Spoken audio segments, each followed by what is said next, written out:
अमरावती जिले के दरियापुर में एक निजी अस्पताल में इलाज के दौरान महिला की मृत्यु होने के बाद परिजनों ने अस्पताल में तोड़फोड़ की। परिजनों का आरोप है कि डॉक्टर की लापरवाही से महिला की मौत हुई। इस घटना के बाद अस्पताल के बाहर पुलिस कर्मियों को तैनात किया गया। दरियापुर तहसील के धामोड़ी निवासी आरती डिक्कर को अचानक से चक्कर आने के बाद उसकी तबीयत बिगड़ गई। हालांकि कुछ देर के बाद फिर से ठीक लगने पर वो अपने सामान्य दिनचर्या में लग गई थी, लेकिन तबीयत ठीक नहीं लगने से उसे इलाज के लिए दरियापुर के शतायु अस्पताल में लाया गया, जहां डॉक्टर सचिन नागे ने इलाज किया और ऑक्सीजन की कमी के कारण उसे सरकारी अस्पताल में भेज दिया।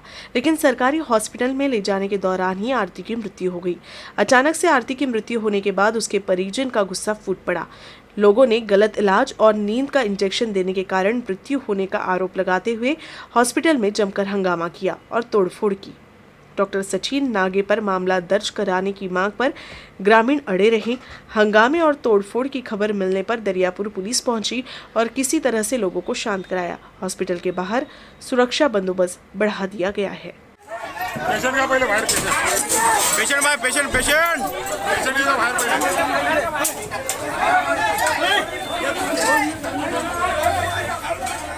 अमरावती जिले के धामनगांव रेलवे तहसील के अंजन सिंगी में बाढ़ के बीच फंसे कृषि मजदूरों का रेस्क्यू किया गया। राहत और बचाव पथक ने 14 कृषि मजदूरों का रेस्क्यू कर उन्हें सुरक्षित बाहर निकाला। लगातार बारिश की वजह से विदर्भ में सभी नदियां उफान पर है। बांध के गेट खोले जाने की वजह से कई जगह बाढ़ आ गई है। कभी कभी तो अचानक से बाढ़ आने से लोग फंस जा रहे हैं। अमरावती जिले के धामनगांव रेलवे तहसील के अंजन सिंगी में ऐसे ही खेत के काम से गए 14 कृषि मजदूर अचानक से नदी का जलस्तर बढ़ने से बाढ़ में फंस गए थे। इस बारे में खबर मिलते ही राहत व बचाव पथक मदद के लिए पहुंची और जिसके बाद सभी 14 कृषि मजदूरों को सुरक्षित बाहर निकाला गया।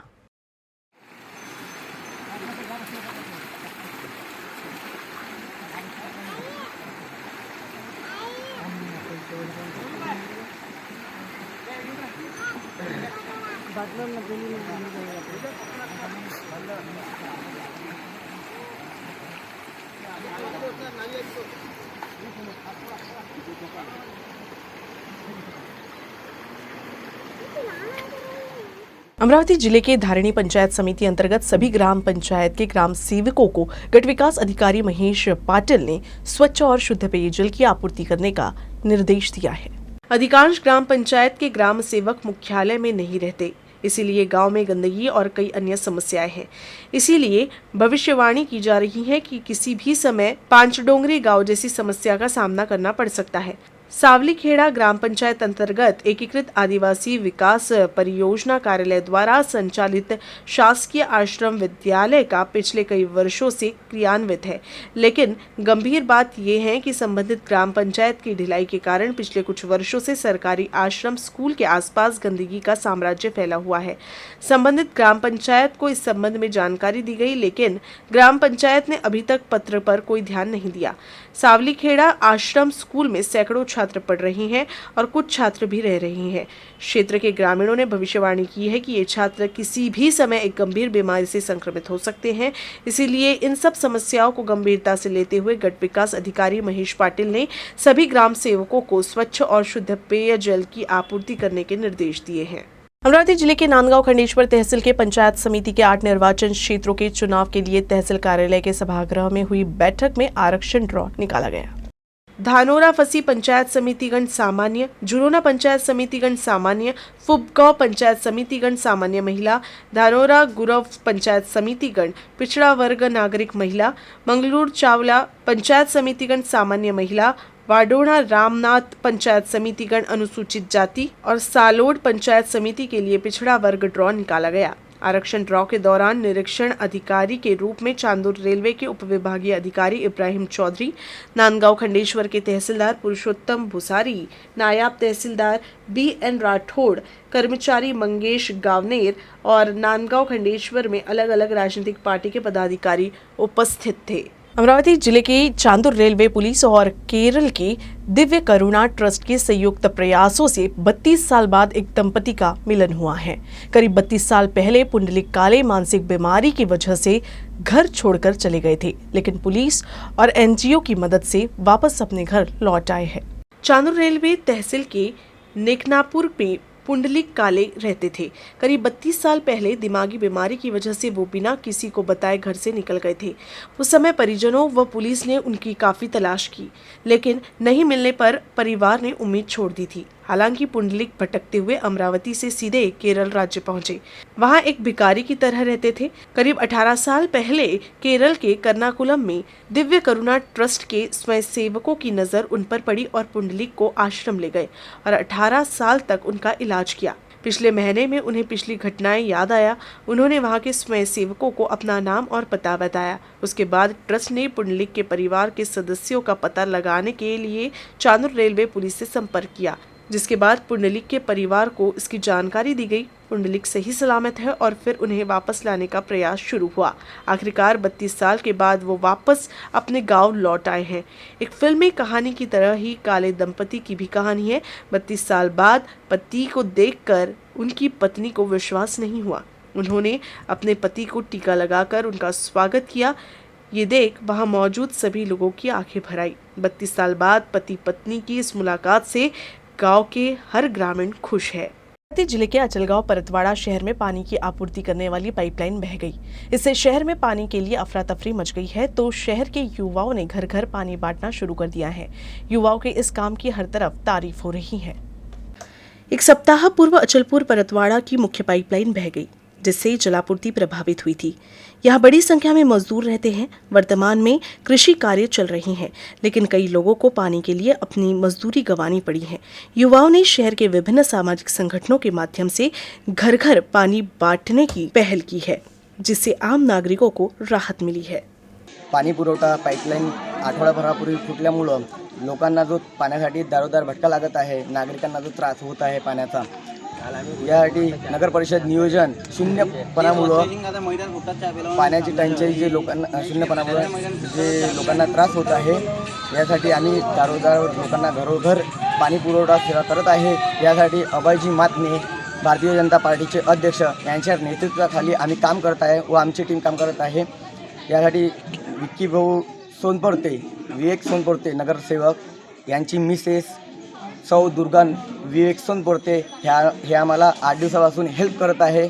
आम्ही पाणी पुरवठा लोकांच्या घरापर्यंत पाणी पुरवठा करीत आहे। ही पाईपलाईन लवकर तात्काळ ते पाईपलाईन दुरुस्त करण्यात यावी ही विनंती करतो। अमरावती जिले के चिकलदरा तहसील के भांडुप की ओर जा रही बस अनियंत्रित होकर सड़क से उतर गई और दलदल में फंस गई। गनीमत रही कि इस हादसे में कोई हताहत नहीं हुआ। चांदूर बाजार से चिकलदरा के भांडुप के लिए एक बस सेवा शुरू की गई है, लेकिन भांडुप की ओर जाते समय बस चालक का नियंत्रण खो गया और बस सड़क किनारे कीचड़ भरे दलदल में फंस गई। हालांकि कोई दुर्घटना नहीं हुई, लेकिन बस के दलदल में फंसने से उसे बाहर निकालने में काफी मशक्कत करनी पड़ी। चिकलदरा और धारिणी तहसील के दुर्गम इलाके के ग्रामीणों की सेवा के लिए बस सेवा शुरू की गई है, लेकिन सड़क अच्छी नहीं होने से बरसात में इस तरह के हादसों का डर रहता ही है।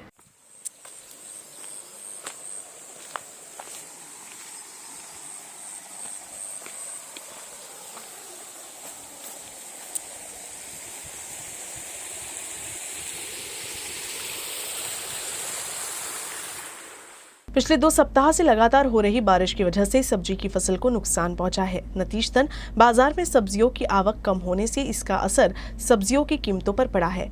इस समय अमरावती जिले के खुदरा बाजार में सब्जियां औसतन 80 से 40 रुपए प्रति किलो बिक रही हैं, जिससे आम आदमी की कमर टूट गई है। जुलाई के महीने में विदर्भ और मराठवाड़ा में बारिश ने कहर बरपा रखा है। इस बारिश से कृषि को हुए नुकसान के साथ ही सब्जियों को भी काफी नुकसान हुआ है। इससे सब्जी उत्पादक संकट में है। उत्पादन कम होने से इसका सीधा असर बाजार में सब्जियों की आवक पर पड़ा है। टमाटर के अलावा कोई भी सब्जी 80 से 100 रुपए प्रति किलो के नीचे नहीं मिल रही है। जहां इस बारिश ने हरी पत्तेदार सब्जियां जैसे धनिया, पालक, शेपू, बरबटी और गवार के फलियों को ज्यादा नुकसान पहुंचाया है, वहीं कुछ सब्जियां खराब होने लगी है। जबकि किसानों को सब्जियों की कीमत भी कम मिल रही है, जबकि दलाल अधिक मुनाफा कमा रही हैं। इससे शहरी इलाके में सब्जियों की कीमत तेजी से बढ़ी है। गवार का थोक भाव सबसे अधिक है और थोक बाजार में वो 50 से 55 रुपए प्रति किलो बिक रही है। वहीं खुदरा विक्रेता दुगुने दामों पर बेच रहे हैं। धनिया भी महंगा हो गया है और बाजार में थोक भाव 40 से 45 रुपए प्रति किलो है, लेकिन इन सब से आम नागरिकों का बजट बिगड़ गया है। अमरावती में 2 तहसील धारणी और चिखलदरा में 324 गांव है। हालांकि 1993 से मेलघाट में ब्लड बैंक उपलब्ध कराने की मांग लगातार की जा रही है, लेकिन सरकार द्वारा इस मामले पर ध्यान नहीं दिए जाने पर समाज सेवियों ने भी नाराजगी जताई है। अमरावती जिले में मेलघाट एक आदिवासी बहुल क्षेत्र है। मेलघाट के 2 तहसील अर्थात धारणी और चिखलदरा में 324 गांव है।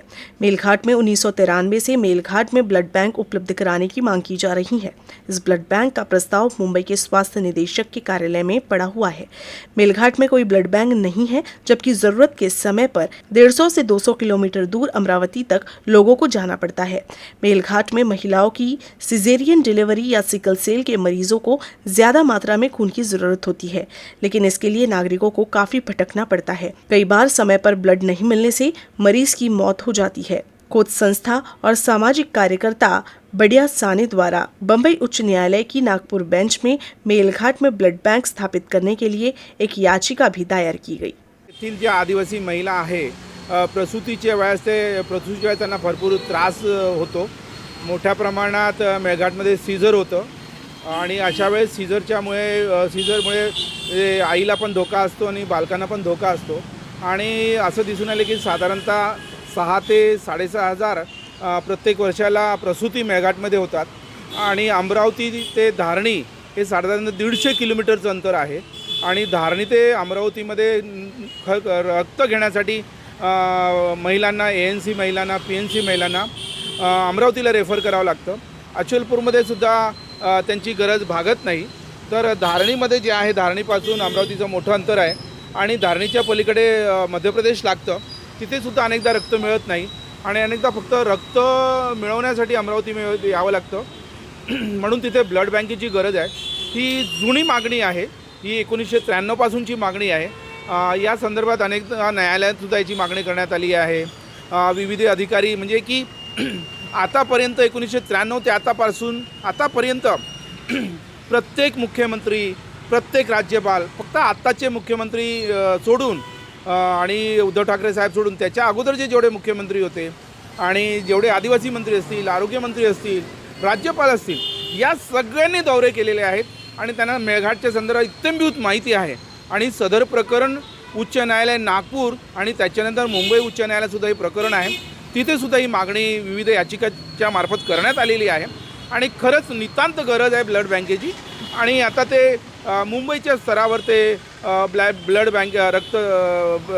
बँकेचं प्रस्ताव पडून थांबलेला आहे असं दिसतं। मात्र तिथं गरज आहे। मोठ्या प्रमाणात अशक्त महिला असतात आणि प्रसूतीच्या वेळेस त्यांना रक्ताची गरज असते। दरियापुर शहर में प्रबोधन कॉलेज के सामने व ST डिपो क्षेत्र में स्कूली छात्राओं सहित महिलाओं के साथ छेड़खानी का मामला बढ़ता जा रहा है। सामाजिक संगठन द्वारा इस संबंध में प्रशासन को निवेदन दिया गया, जिसे गंभीरता से लेते हुए पुलिस ने लोफर प्रवृत्ति के कुछ युवकों को भी गिरफ्तार किया है। प्रहार जनशक्ति पार्टी ने अपने पदाधिकारियों के साथ दरियापुर पुलिस स्टेशन और ST आगर प्रमुख को सार्वजनिक स्थानों पर हो रही लोफरगिरी पर लगाम लगाने के लिए दरियापुर शहर में कानून व्यवस्था बनाए रखने के लिए एक निवेदन दिया। सार्वजनिक स्थानों सहित हर स्कूल और कॉलेज के सामने पुलिस की मौजूदगी बढ़ाने और पेट्रोलिंग शुरू करने की मांग की गई। इस निवेदन को गंभीरता से लेते हुए प्रशासन की ओर से पूरे शहर में सुरक्षा बल तैनात कर दिया गया था। थानेदार प्रमेश आतराम ने स्वयं व्यवस्था की समीक्षा की। शहर में घूमने वालों की पिटाई की जा रही है, साथ ही लोफर प्रवृत्ति वाले युवाओं को गिरफ्तार किया जा रहा है। न्यूज रूम से बस इतना ही। खबरों का सिलसिला यूं ही चलता रहेगा। आप देखते रहिएगा UCN न्यूज अमरावती।